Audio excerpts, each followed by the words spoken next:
शंकराचार्य स्वामी अभिमुक्तेश्वरानंद जी हमारे साथ हैं। तबीयत थोड़ी नासाज है स्वामी जी, ठीक है अभी? ऐसा है कि ये तो शरीर है, कभी बलाबल इसमें बढ़ता रहता है, लेकिन जो हमारा संकल्प है वो दृढ़ है, उसमें कोई कमजोरी नहीं। बाबा रामदेव यहाँ आए थे और उन्होंने एक बयान दिया कि जिसका अभिमान नहीं गया वो साधु नहीं हो सकता। ये वही बाबा रामदेव हैं जो भारत स्वाभिमान आंदोलन चला रहे थे कि नहीं चला रहे थे? ये स्वाभिमान की बात करने वाले रामदेव आज किस तरह से तलवा चाटू बन गए हैं, इनका वक्तव्य ये दिखा रहा है। भारत स्वाभिमान की बात करने वाला एक व्यक्ति किस तरह से तलवा चाटने पर विवश हो जाता है, उनके बयान से यही पता चल रहा है। कह रहे हैं कि अभद्र भाषा का प्रयोग एक शंकराचार्य तो दूर, एक साधु को भी शोभा नहीं। बात यह है कि आप भाषा पर जा रहे हो, यहाँ मारपीट की जा रही है साधु संतों के साथ, यहाँ गालियाँ दी जा रही हैं साधु संतों को, यहाँ छोटे छोटे बटकों के ऊपर प्रहार किया जा रहा है, यहाँ पर हिंदू धर्म में रहने से डराया जा रहा है कि तुम ये सब छोड़ो। आप अभी भाषा की बात कर रहे हैं, और जहाँ तक अपशब्द की बात है वो हम लोगों ने कभी जीवन में नहीं बोला है, किसी को नहीं बोला है। आप साक्षी हैं सुशांत जी, सुशांत ना, नीतीश जी, आप साक्षी हैं कि जब 2015 ईस्वी में पुलिस हमें मार रही थी तब भी हम ये नहीं कह रहे थे कि मारो, हम कह रहे थे मारिए। तो जिस व्यक्ति को भाषा का ज्ञान है वो कभी भी अपशब्दों का प्रयोग नहीं करता है, क्योंकि हम लोग ये मानते हैं व्याकरण शास्त्र के अनुसार कि सुशब्दों के, साधु शब्दों के प्रयोग से धर्म होता है और अपशब्दों के प्रयोग से अधर्म होता है। लेकिन इसीलिए कभी भी अपशब्द बोलते ही नहीं हैं। आप हमारे ऊपर अपशब्द को बोलने का आरोप लगाएं, ये तो पराकाष्ठा है चापलूसी की। इस क्षेत्र में, तीर्थ क्षेत्र में कुछ लोग अलग अलग प्रकार का एजेंडा लेकर चले आते हैं। आप कौन सा एजेंडा लेकर आए? हमारा एजेंडा इस बार का ये था कि इस बार हम 1.25 लाख शिवलिंग लेके आए थे कि हम यहाँ पर 1.25 लाख शिवलिंग प्रतिष्ठा करेंगे, लोगों को दर्शन कराएंगे और पूजा होगी। 1.25 लाख शिवलिंग, अभी तक भारत में कहीं भी एक साथ 1.25 लाख शिवलिंग रख करके किसी ने दर्शन नहीं कराया है।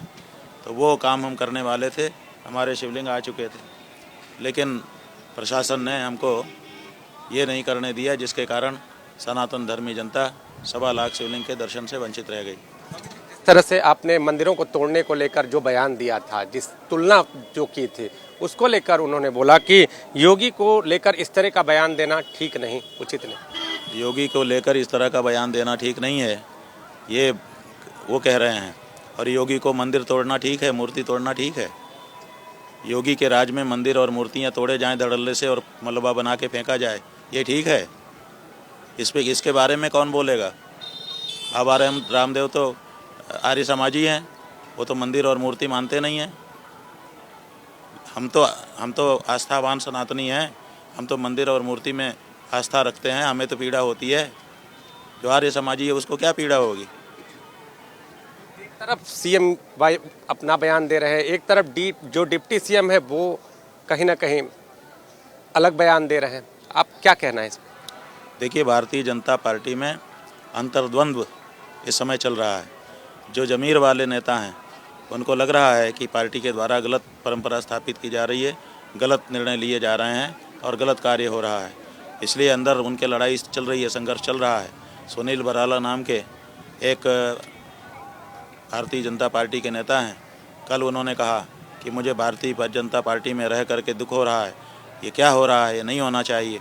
इसी तरह से शाम होते होते कल की जो केशव प्रसाद मौर्य हैं, जो उप मुख्यमंत्री हैं उत्तर प्रदेश में, उनका भी बयान आया है।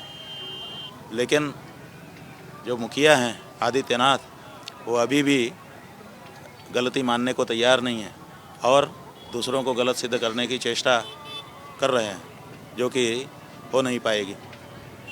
स्वामी जी, आज भी कोई आया नहीं प्रशासन से। आज बसंत पंचमी स्नान आपने संगम पर जाके नहीं किया है।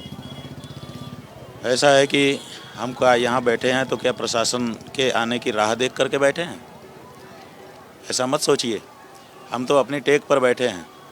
हमारी टेक है कि हम जब संगम स्नान के लिए निकले थे तो हमारा ससम्मान संगम स्नान होना चाहिए।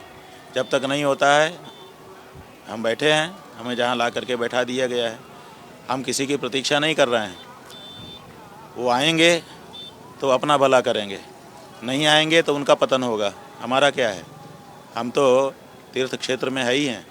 यहाँ का जो सुख है तीर्थ क्षेत्र में होने का, वो तो प्राप्त कर ही रहे हैं।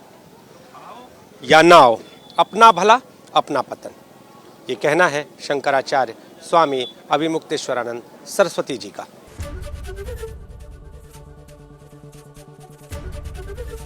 एबीपी गंगा, खबर आपकी, जुबान आपकी।